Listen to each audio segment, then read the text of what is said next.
welcome to Women's Cricket Chat with me, Alexandra. And me, Hannah. Coming up on today's podcast, we've got Georgia Adams. So back in October, I spoke to Georgia Adams, the Southern Vipers captain and former Loughborough Lightning Kia Super League player. So Georgia starts by telling me about her whirlwind of a summer due to COVID restrictions in the Rachael Heyhoe Flint Trophy. Been a bit of a whirlwind because obviously it just kind of went like in Lightning and in Super League it was like a 6-week little whirlwind, and then you go away for a long period of time, and then with COVID went from probably not going to play any cricket to then playing cricket to then going into the comp with no expectations to then winning the comp and having a good comp. Personally, I was like, what has happened? I still feel like I'm going to wake up and then just be back to normality, but no, craziness of it all. So yeah, tell me about that, obviously, the win, first of all. So like, what has the summer been like for you? Summer was quite literally very crazy because I think even when we got the go-ahead, and I think right back to the start, when I got the phone call saying we're offering you a contract, that was a bit like, we're in this crazy, scary time where actually a lot of people are losing jobs or are struggling, and then I'm getting a phone call saying you're finally a pro cricketer, which is something that obviously I've wanted to do all my life and something that I always dreamed of. And if I'm truly honest, it's a bit pessimistic, but I never quite thought it was going to happen on the scale and on the level that it has happened. So yeah, I think that was the start of a crazy summer, really. And it all seems really surreal looking back at it. And when we started training as a squad, it was all very much like, we're probably not gonna, we're hoping that we'll play cricket, but it's not looking very likely. So at first it was we're just so happy to pick up a cricket bat again and have a cricket ball in our hand. And then obviously as the summer went by, we actually started to get more clarity that cricket was going to go ahead, and we were going to get this competition on, named after one of the greats, Rachael Heyhoe Flint. So we truly went into the competition with, and I know I personally definitely went into it with no real expectations on how we were going to do as a team. I think we met each other properly 2 weeks beforehand, because even in the training, we had to train apart. So contractor players and England Academy and England players had to train as one bubble, and the rest of the squad had to train as another bubble. So it was a little bit like, we're going to walk out on the pitch together, having only trained as a squad for 2 weeks prior to this. Let's just go and enjoy being back out on the pitch. And obviously we played some ridiculously good cricket. And as the summer went on and as the games went on, we were thrown into loads of different scenarios, loads of different situations. And someone always stood up and sort of had that game-changing moment, whether it be a diving one-handed catch, someone breaking a crucial partnership. It really was a whirlwind. To go and lift the trophy was phenomenal. I think it was definitely one of, if not my career highlights so far, because I think with the circumstances and the situation we've been in, it meant so much to everyone. So how much training did you get going into that tournament until? So you've mentioned the 2 weeks, but as COVID was striking, did you manage to do much? So I was really in a position where I live in a flat in Brighton and my garden was smaller than this room that I'm in. So actually I didn't do anything cricket-wise. I threw myself into loads of fitness stuff and also tried to do stuff that I probably hadn't done before. Like I got on the Peloton app and did loads of cycling and things like that, because I've always been more of a runner. So I tried to stay focused in that way and stay as fit as I possibly could with what equipment I had. But I properly missed cricket. I got back in for a net here when restrictions eased and club cricket recreational cricket got the go-ahead start again. Obviously, working at the Oldham Cricket Academy meant great. I can go out there and have a hit, and also my boss, my coach, is also my housemate. So we didn't have any restrictions because we were in the same household. So I had a couple of hits, and then with the phone call of, you've now got to retain a contract, you're now a pro cricketer, you can't play cricket anymore. So I was like, oh no, I had two little mini training sessions and then had to stop again. But we eventually got going. I'm trying to think of the timeline now. It must have been July, and we just did 2 sessions a week, really small group. It was just myself, obviously Tara Norris and Paige Schofield. And then with time, we sort of had the England Academy players like Ella Mack and Charlie Dean joined us, but we were still only a group of 5 training twice a week at Arundel. And yeah, throughout the whole of July, we were chuffed to be back training. but it was still a little bit, we weren't that optimistic about playing any matches. And then all of a sudden it just went from, okay, you're now playing. So it was, again, like I said before, it was a whirlwind, but we were training sort of twice a week. Arundel, which was lovely, one of the best grounds in Sussex, and then only got 2 training sessions together as a whole squad before the competition. So we were sort of all thrown in and everyone was like, right, well, listen, we've got to crack on now.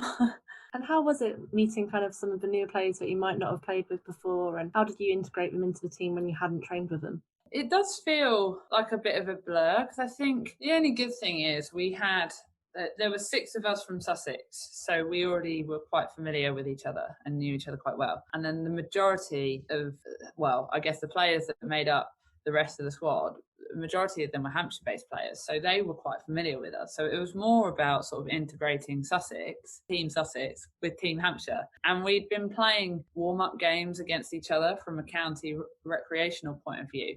So obviously the best I could, I tried to sort of watch some of the players, get a bit of an understanding from them as a cricket point of view, but as people, we were quite literally thrown together, and you never know what the environment's going to be like, how a team's going to gel, how a team's going to click. And I think everyone made everyone feel very welcome. Some of the younger players knew each other from doing junior Vipers, young Vipers stuff. Even though we didn't know each other, it really did feel like quite quickly we'd known each other for a long time. I remember Charlotte Taylor coming in, I think 3rd game into the competition, and I'd never met her before, didn't know much about her at all. And Lottie sort of said to me, I'm bringing in Taze because, you know, she offers loads with the ball and she's got a real point of difference. So I was like, great, let's go for it. And I met her for the first time and I was like, this girl is going to be seriously good. And just how people came across, how people held themselves. I can't fault anyone in the team, and I'm so pleased that we all clicked and gelled together, because for me as a person, environment is really important to me. It always has been, and it's always one of those things that I've always wanted to, as a player, be in an environment where I feel really comfortable and everyone sort of gets on and wants the best for each other. And I can honestly say that we got that this summer. So it was very pleasing to see. And then back onto you now. So 500 runs. Talk to me about that consistency and that form. So obviously gone from barely any training to then hitting 50s, 100s. Maybe it's a best when fresh approach.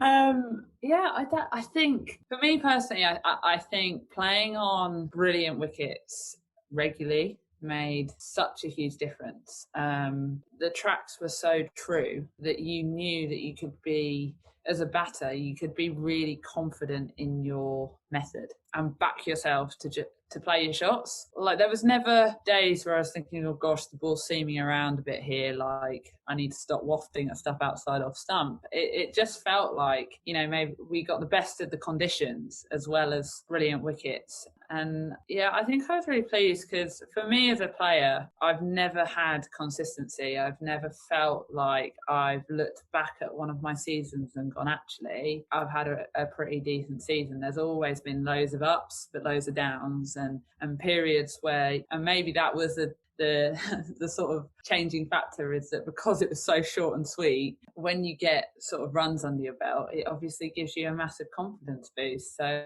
I did work really hard with Lottie, in that period, sort of in August and July, when we were training on just how to keep it as simple as possible, what is going to be my method. And every time I walk out to bat, I stick to that method and accept that some days I might come off and some days I might not. And I think that really helped, because I was really clear about how I wanted to play. And it was very much we're just going to play to your strengths, keep it really simple, do the basics really well, and bat long as well. I get a bit greedy, I get a bit carried away, I want boundaries. So Lottie kept telling me that I had to be very, very patient.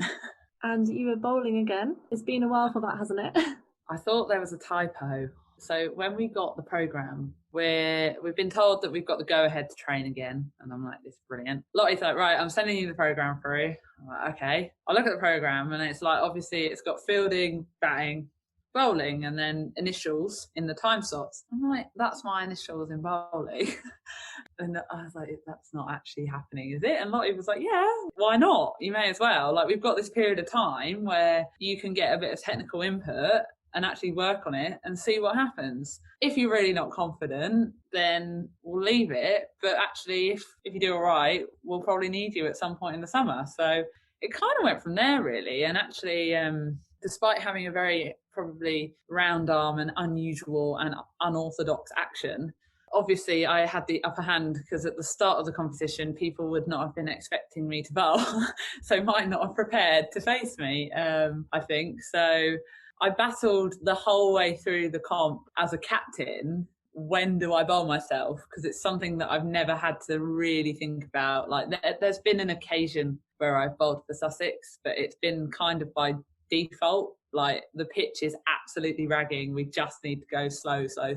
I'll chuck a few balls down and hope for the best. So yeah, again, it was a bit of a whirlwind, but something that we're going with. And I'm now having bowling sessions, which is very, very unusual and new, but we'll see what happens.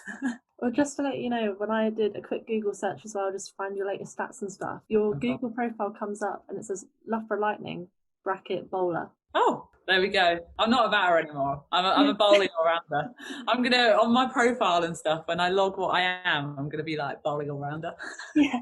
So we've recently actually just done sort of our, I guess they're a bit like appraisals, but our player reviews with the coaching staff. And I guess bowling is something that I've never been that confident in because I know my action's not great. And I just haven't done a lot of it. I haven't had much input. I haven't had much coaching. So it's not something that I've ever really thought about too much. And then like it got to bowling, I delivered sort of my work, my strengths and my work-ons for batting. And then Lottie was like, and you're bowling? And I was like, I don't know. I was like, I honestly don't know. So yeah, I was quite pleasantly surprised when I saw my stats actually that came back from the comp. It wasn't too horrendous, but I will hold my hands up and admit that most of the time I was probably bowling at the lower end of the order rather than the top end of the order. So the other bowlers had to do all the hard graft. I mean, a wicket's a wicket.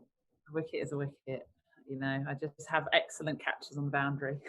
And then who did impress you most in the tournament? So you've already mentioned Charlotte Taylor. Talk to me a little bit more about her, but who else?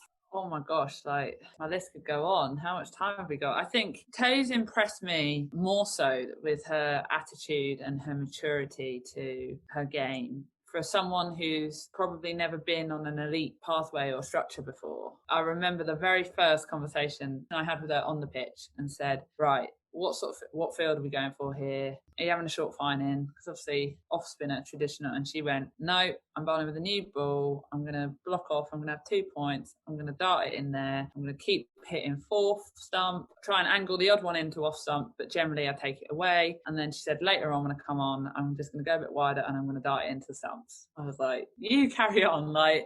So I think that was what impressed me most. And I think she is hugely talented without realising how talented she is, and very sort of humble. Like, I loved it at the final when they were saying, like, so you kind of bowl doozeries and you take it away. You take it away from the bat. How do you do it? And she just went, I don't know. And I think that's the best thing about Tay. So obviously she came in and the circumstances as well, having us had a few injuries. She impressed me loads. But I think there was people, I think Paige Schofield flew under the radar. So she always did brilliantly with the ball, but possibly because she was never the match winner in terms of taking fifers or fourthers or getting 50s.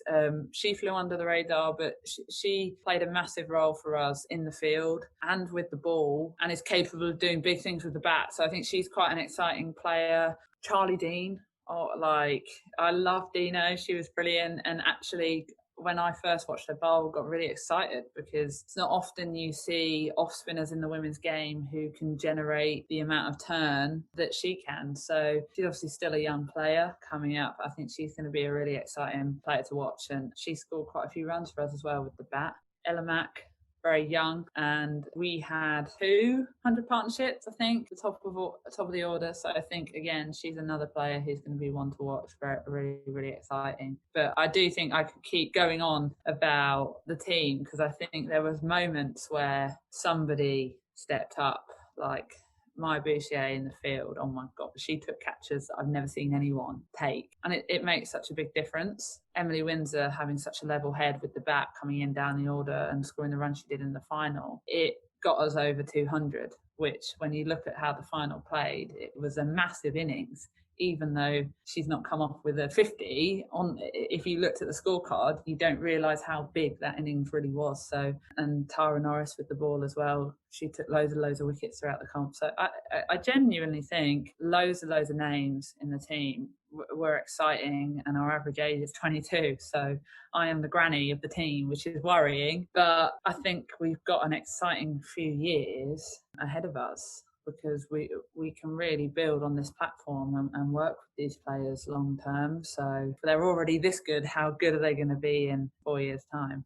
And then just quickly on your captaincy as well. So talk to me about the way you approach your kind of like captaincy on the field and as a leader behind the scenes as well. I think I'm a very laid back person. At the same time, I'm very conscious that I get extreme white line fever. But I think as a captain, I've always battled with the confrontation part and not being assertive enough. And I'm in a really fortunate position now where I'm working with possibly one of the most admirable leaders in women's cricket in Charlotte Edwards. So I've had so many discussions with Lottie just about leadership, communication, and I think captaincy, as a captain, all I try and do is make sure that my players are feeling as confident as possible and that they have my backing and support when we walk out onto the pitch. And I think from a captaincy point of view, it's so important that you have that good relationship with the coach and the management team as well, from a communication side of things. If you're all on the same page, you can then sort of really make things happen and get on top of things if things go wrong or things get miscommunicated. So I think all I really try and focus on is making sure that I'm as planned as possible. Do your prep the night before, make sure you're clear about what your bowlers' plans are, so we're not having to think on our feet about what field they need. And again, when I look at what was going on in the warm-up game and the first game, as opposed to what was happening in the last few games, I really feel like I grew as a captain. I did more homework as the comp went on, because I realised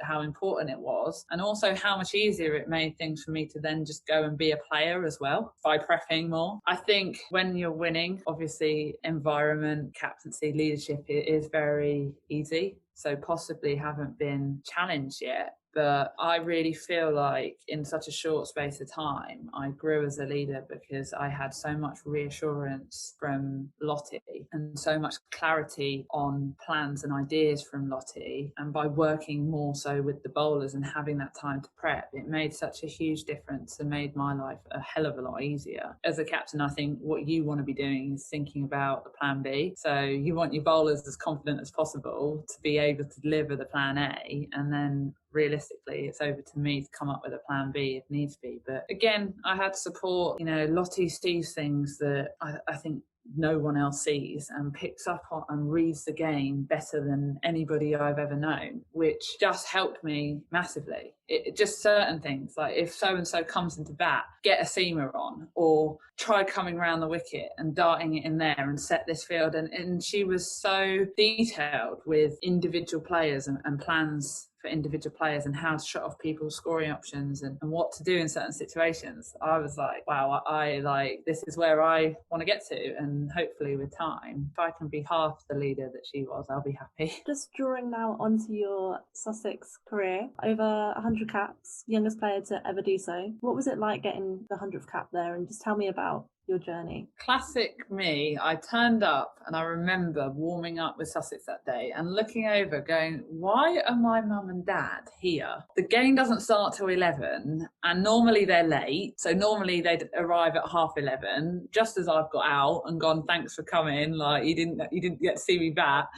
And I was thinking, this is really bizarre. Like, my parents are here an hour early. And then all of a sudden we got brought into like a big huddle and they were like, we've got a cap presentation. And I was thinking, like, we've all made our debut. I honestly had no idea what was going on. And then obviously Alexia Walker was like, it's your 100th cap. I was like, really? I guess because it always feels like we don't play enough cricket. It always feels like we're waiting for cricket, that I just had no idea that I'd actually played that many games. games. I was like, this is crazy. So it again, very surreal, and very honoured to have obviously represented county that many times. I'm very passionate about Sussex, and again, with this new structure, it was hard to sort of leave the Sussex badge behind a little bit, but at the same time, to see Sussex players come through still, and to play games at Hove, to train here at Aldridge. We're still seeing some of those glimpses of Sussex affiliation in there, which keeps me happy, I guess. But yeah, I think I was really, really lucky as a youngster. Like I had the backing and the support here at Sussex, even when we had a team of, I think when I was 15, breaking into the side, I'm trying to think now, we had players like Holly Colvin, Sarah Taylor, Laura Marsh before she moved to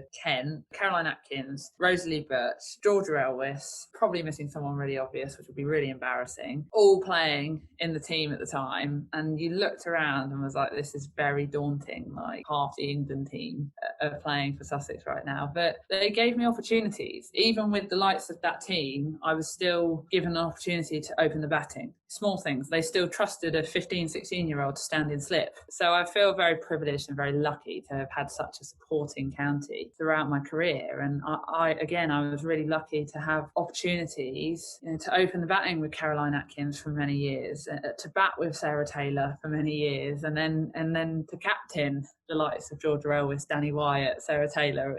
I was thinking, gosh, this will be a challenge because they know a hell of a lot more about the game than I do. But actually, every player that I've worked with and everyone coming in has always been a huge support and has fitted into the environment brilliantly. So I would say as a player, I've had a very positive journey with Sussex and was always really fortunate to have been trusted and given opportunities as well. And then you've already kind of mentioned, but who's been your greatest inspiration in your cricket journey so far? That is a difficult question. I think obviously I honestly don't think I would have been playing cricket if it wasn't for my dad. I grew up watching my dad play cricket at Hove, and every weekend without fail I was there with the other kids. So like Murray Goodwin's children, who were a hell of a lot younger than me, but I used to love it because we just used to be in the nets. Like Tom Moores, who's obviously now doing really well under his dad at Nottinghamshire. Like, it was all I can remember as a kid, was just being in and around cricket and playing cricket and watching cricket. And I just kind of knew that that's always what I want to do. So I think obviously my dad has played such a huge role in that and has always supported any decision and any choice that I wanted to do, and not been too forceful with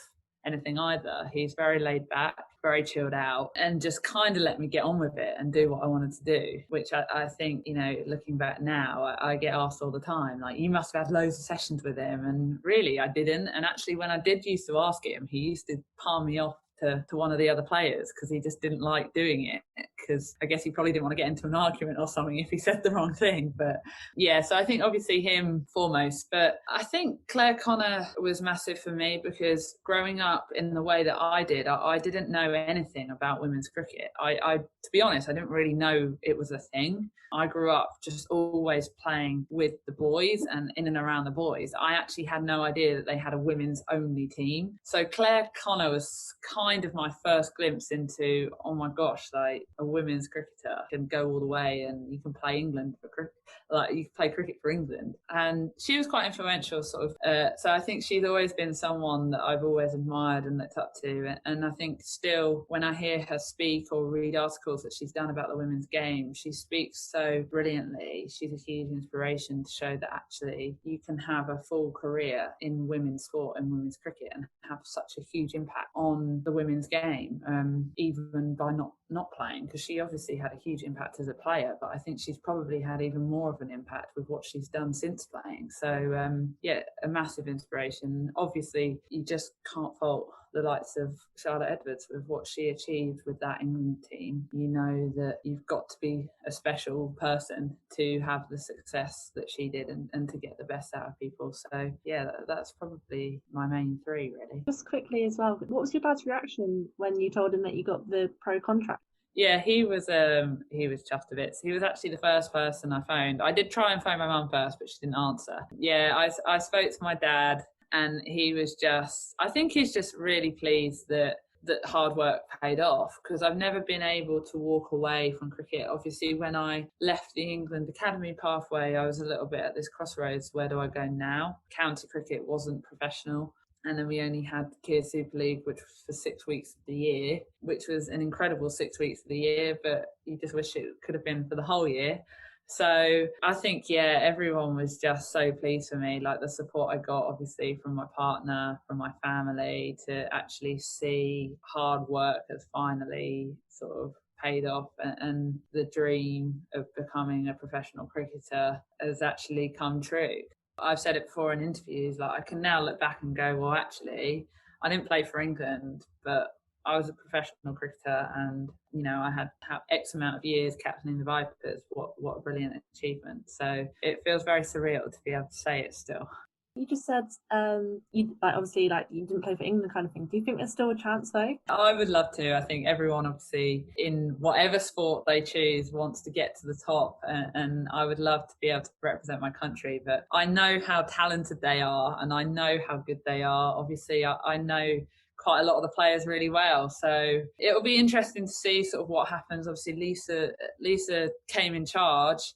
And then not long after, COVID came and hit, and things have all been a bit crazy for them. So I can imagine, Lisa probably still feels like she hasn't seen enough of her own players that she's got in front of her anyway. So I kind of, this year was the first year that I went out and played cricket without thinking too much about England, and did surprisingly well. So I think I'm just of the attitude that if it happens, I hope as a player and as an individual that I'm ready to sort of take on the challenge and perform. And I would love more than anything to represent my country. But I think if it doesn't happen, then I know that I'm still in a brilliant environment down here, and I'm in good hands with Adam Carty and Charlotte Edwards. So we'll see what happens. Might get in for a bowler. They might need a spinner now. So. And then just talking about the England Academy, so you worked with Lisa. What was your journey like, with any kind of cool tour stories and performances that you can remember? Yeah, oh my goodness, I had a great sort of 3 years on the England Academy. I think the first year was a little bit of a write-off because I had hip surgery. So they were very patient with me, and I was learning the ropes on what hard graft and rehab actually looks like. But yeah, I was really lucky and privileged again to go on the World Cup preparation camp to Abu Dhabi. So the year England women obviously lifted the trophy at Lord's, which is still one of the best games of cricket I've watched, I think 3 months prior to that, we were out in Abu Dhabi training and playing sort of internal matches against each other to prepare the players to do so. So I think that's got to be one of the best tours that I've been a part of, because it was challenging and it was tough, and you knew that everyone was a little bit on eggshells because it was a World Cup year. People were playing for spots, and actually I was probably in a privileged position where I went on that tour going, well, I'm probably not going to get picked to play in the World Cup squad, so I can actually just go out here and enjoy it and show them what I can do. So I think I did all right. I know I scored a 70 odd or something in one of the games, but that was definitely one of my highlights. And I think I also was really lucky to go to India on a batting camp. There wasn't many of us that went. Actually, Lydia Greenway, I remember it vividly. Lydia Greenway came out with us, and I did a session with her once, and I did an hour's worth of just the sweep. And I remember not being able to walk after it. Like my whole glute had seized, and I was like, oh gosh. But I think from an experience, obviously going to countries like that, it's such an eye opener, because out there, cricket is like football. Like it's huge. You look out on the streets and everybody is playing cricket. Everywhere you go, there's cricketers on billboards or people just playing street cricket. And obviously it's such a big culture shift that was brilliant to go out there and sort of experience the way they do things and play on challenging surfaces that rag a mile. I remember they just brought in some young boys to come and bowl at us, and we had to do a whole session on picking this one kid's googly, because he had the best googly I've ever seen, and none of us could play it or pick it. So he bowled a fair amount of overs at us. But yeah, so I think again, I had a brilliant journey with the academy, and was under Lisa for a year and a half or 2 of those years as well. And Lisa was brilliant. She she didn't do a lot of the hands-on coaching, actually. She was just more of the manager, and I remember we used to go in for our little sort of one-to-one meetings with her and chat away, and she was really good at sort of getting to know and understand the individuals that she was working with. But she was very much an overseer rather than I'm going to chuck 1,000 balls at you this winter, I guess. But yeah, I had a really good relationship with Lisa. I thought she was brilliant. Loughborough University, how long were you there for, and what was your journey like within the MCC programme? I was there for 4 years. 4 years. I think going to Loughborough was one of the best decisions that I ever made for my cricket. And I will forever, despite we did have a few hiccups and a few rows, I will forever sing Sally Ann Briggs' praises, because if you were someone that wanted to put in hard graft, she would put in that hard graft with you. So she would be chucking balls for hours and hours and hours on end. I remember, I think it was a Thursday, where she'd get to the indoor school probably 8-9 o'clock and would still be there chucking balls at people at 6 in the evening. So Loughborough played such a huge role in my journey as a cricketer. And actually, when I went there in my first year there, I'd just fallen out of the England under-19 setup, because I was obviously too old to be on it and not good enough to be on the England academy pathway. So I sort of said to Sal, like, I want to work really, really hard, and I want to do everything that I can to get into the England pathway again. And we just did quite low level stuff, like just loads of drilling, loads of volume, hitting balls. And I think that first year that I was there, I had one of the best seasons I've ever had. I scored 300s for different teams. One was for the England Academy, because I got drafted into the summer stuff across the year, and just generally like was a bit more consistent than I'd ever been before. And on the back of that summer, I got into the academy team again. So I think I was always really grateful and always had a brilliant relationship with Sal, because she worked me and challenged me so hard. But I knew that I had that relationship where I could go to her about quite literally anything. As well, when I started there, I remember getting into the first team and turning up to training, and we had Anya Shrubsole, Georgia Relwis, Lauren Winfield, Beth Langston, Nat Siver, Amy Jones, and I was like looking around going, like, people like Tammy Beaumont dipped in and out of some of our sessions, Catherine Brunt dipped in and out of some of the sessions. It was just crazy. Every session was a challenge, because you were facing in and around the England players and being put under a lot of pressure to perform. And scenarios were always exciting, because they would 99% end up in an argument or a row or a heated battle at some point. But yeah, obviously, like, very, very proud to have gone to Loughborough, and I was desperate to always represent them in the Kia Super League. So I think when that opportunity came along as well, I was very pleased to be back in purple. Despite having left the uni, I was like, I can't get out of the pink and purple. So I think four of the best years of my life, really. And I just can't speak high enough of the place and what it did for me as a person and as a cricketer. So what was it like, obviously representing Lightning for, was it 3 years in the end in the Kia Super League?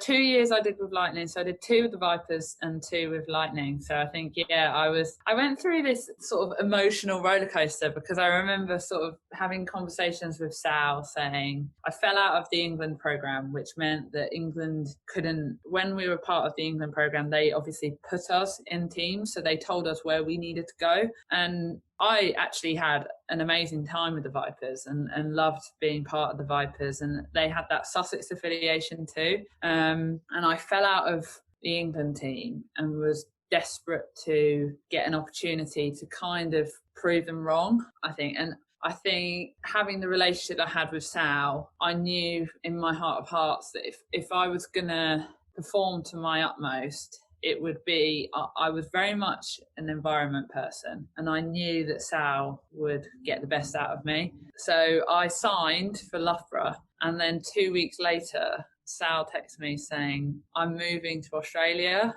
So I was like, is this for real?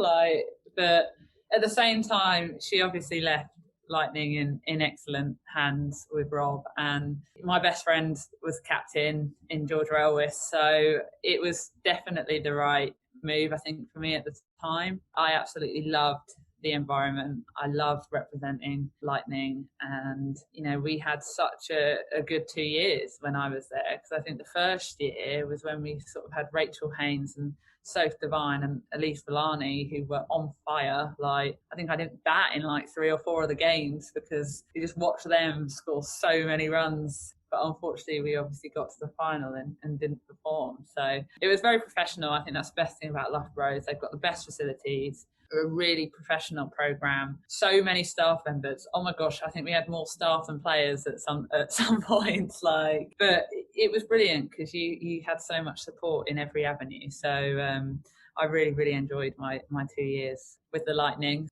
And one of my favourite moments with Lightning was seeing you with Minion, building those like middle order partnerships and stuff. So tell me a little bit about those, but also like who was your favourite overseas player to take some inspiration from?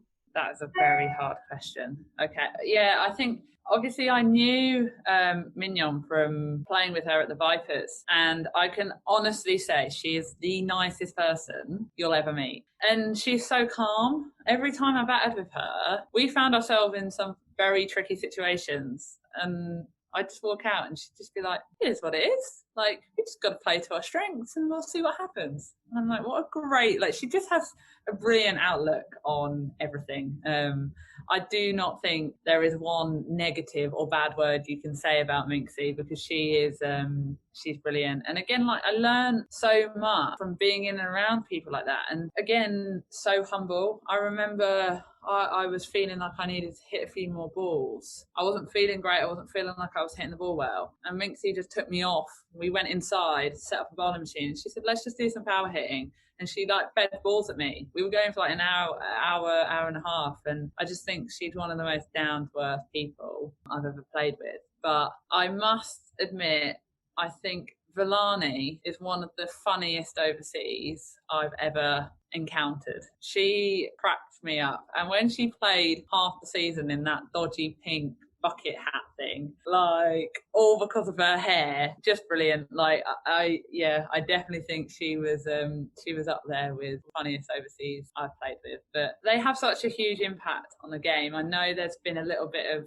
negativity around it's such a short format, and having 3 overseas meant that English players didn't always shine or get opportunities. But what younger players can learn from being in and around overseas players, and I always recall back to my first ever game of the Kia Super League at the Vipers, and I opened the batting with Susie Bates because Lottie went down with concussion, and it was a massive eye-opener for me because Susie was going to me, right, I think Boggy was bowling at us, Laura Marsh, and she's set this field, which means this is obviously what her plan is, so I'm going to try and step out outside off stump and hit her over there because she's going to try and bowl this wild chat. And I was like, I need to be more observant about what's going on, because I was very much, as a 21-year-old, just react to what was bowled at me. I guess they're the sort of 1%ers that make batters go that extra mile. And you've obviously got the skill and the tools to be able to step outside off stump and whack them over there. But I think seeing the way Susie went about her business and just the way she quite literally talked me through my innings. So I think I got 45 that day, and she just was talking me through what she thought all the bowlers' plans were and what her options were going to be. And she never forced them upon me, but she was like, this is what I'm going to do. If you want to do it, I think that's what they're going to bowl at us. So yeah, I think that was the moment when I was like, that's where I need to get to take my game to the next level, especially in 2020. Especially last season, you and Minion, literally, I think Lightning wouldn't have probably qualified if they didn't have you guys, because those middle orders, I can just remember at, was it Lancashire? Yeah, we had a bit of we were 4 wickets down, weren't we, very quickly? It's what's going on? And you got player of the match that game as well. I know, it's always a bit it's funny as a cricketer when I've gone out, and when you're desperate for runs, things never go your way, or you get a bad decision, or you play a stupid shot and you're like, why have I done that? And I think in the last couple of years I've just started to see me lower my expectations of myself and actually just try and really simplify as much as possible what I'm doing. And I think my best innings for Lightning were always when I went in with time and we had to rebuild. So it was almost like when you're in those situations as a batter, all you can do is go to your strength. You're not worried about playing fancy shots or hitting boundaries or doing any of that. You just play to your strengths and go from there. So I think that goes a long way. And that was definitely sort of the mindset this summer for me, playing the longer format, playing 50 over cricket, was just bat for 40 overs and don't worry about dot ball percentages, don't worry about scoring options, playing 360, just bat, and then at 40 overs,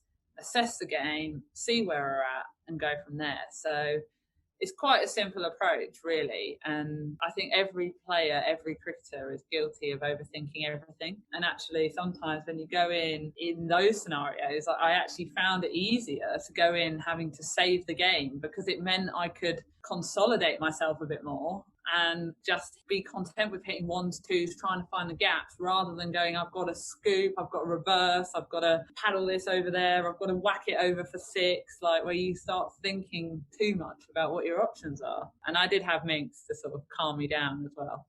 No, definitely. And then that's my final lot of my cricket questions. So just tell me a little bit about like your family life and what you do outside of cricket.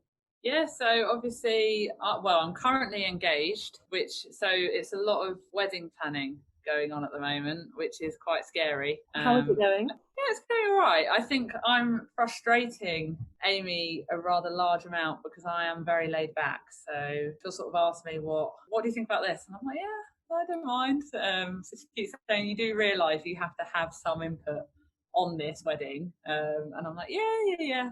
But it's going all right. So I think that at the moment, that is probably occupying most of what we're doing. But I am a massive coffee fan. I'm a bit of a coffee snob. And I'm very lucky living in Brighton that there's a lot of nice cafes. So I've taken it upon myself that I have to try every single one. And also I love my food. So actually going to nice restaurants, and I'm not a fussy eater in the slightest. I don't think there's many things that I've come across that I don't like. So I just like trying different styles of food, different stuff, going out, obviously socialising. Again, living in Brighton, it's a brilliant place to be because it's quite a sociable place.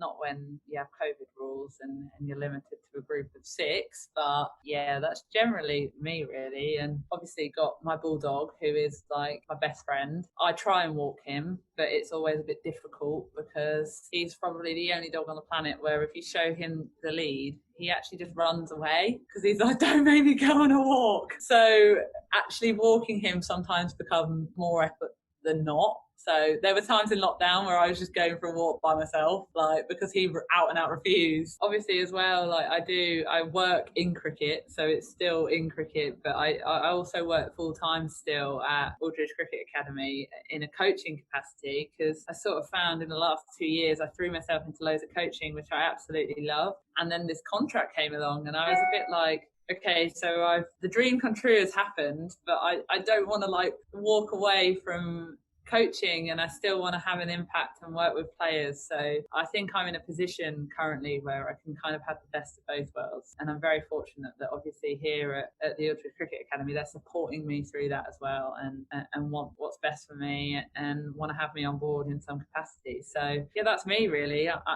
either found eating, drinking coffee or coaching when not playing cricket. But I am a little bit of a gym junkie as well, but I don't have the big muscles that go with it.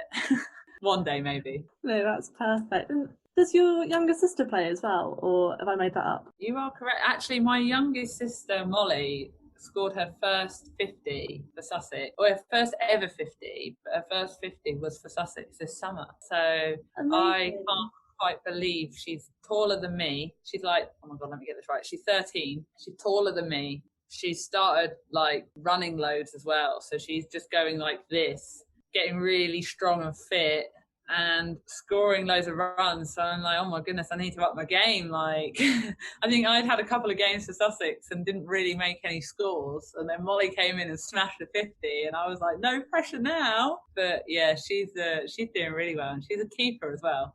So I quite like that she's got a point of difference because obviously it must be quite hard on her, not only having sort of my dad, but then she probably gets, and your sister plays. So she's kind of got her own identity. And even though I think she finds keeping hard work because she's so tall now and it's a long way down, I keep telling her, you've got to keep keeping because you're really good at it. got brilliant hands, so I'll keep hanging on her about that. Yeah, she's also a cricketer, so a bit of a cricket family. Middle sister doesn't go near it. She was like, I'll come and watch every now and again, but she was like, no chance I'm playing cricket. And there's no convincing Amy to play, is there? I've tried in the garden. My dad has bowled at her in the garden before. I mean, she's a dancer, so she's got quite good sort of coordination. But I think when Amy's around cricket, she's like, nothing's equal. So obviously cricket's very one-sided. Like you stand side on and you lunge one way, and whereas in dance, everything is, your right has to be as good as your left, and everything's parallel and everything's the same. And she is like, cricket scares me, because when I watch people bowl, I'm like, how is that like possible? So, but occasionally I've had her in the nets a couple of times, but I don't think we're going to transform her over to cricket anytime soon. Equally, I don't think she's going to transform me into a dancer anytime soon. She's very worrying, me doing ballet. Are you not getting any dance lessons for the wedding? You know what? I've been losing sleep over this dance situation. I said to her, I was like, can we just have it for like 10 seconds and then stop? But she's quite chill, actually. Like she did say, I think my mum more so. My mum keeps saying, should we have a routine? And we all do a routine. And I was like, absolutely not. I said, you can with Amy. But no dance lessons. I mean, we have had actually like a couple of dance sort of like team building things that she did with Sussex beforehand, which was very interesting, seeing some of the cricketers' moves. I think we're not natural movers by any means, but I tell you one person who is actually very good at dancing is Nat Siver. Okay.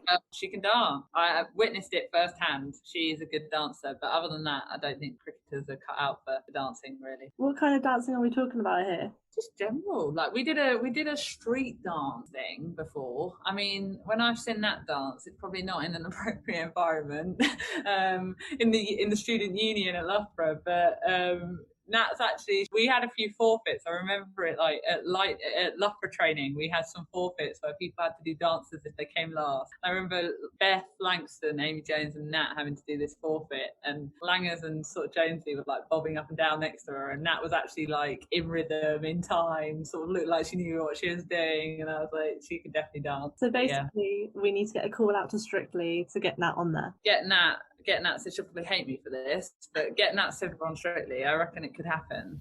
Massive thank you to Georgia Adams for being the first guest on the podcast. And if you want to keep up to date with Georgia Adams, you can follow her on Twitter at GeorgiaAdams01 and on Instagram at GAdams01.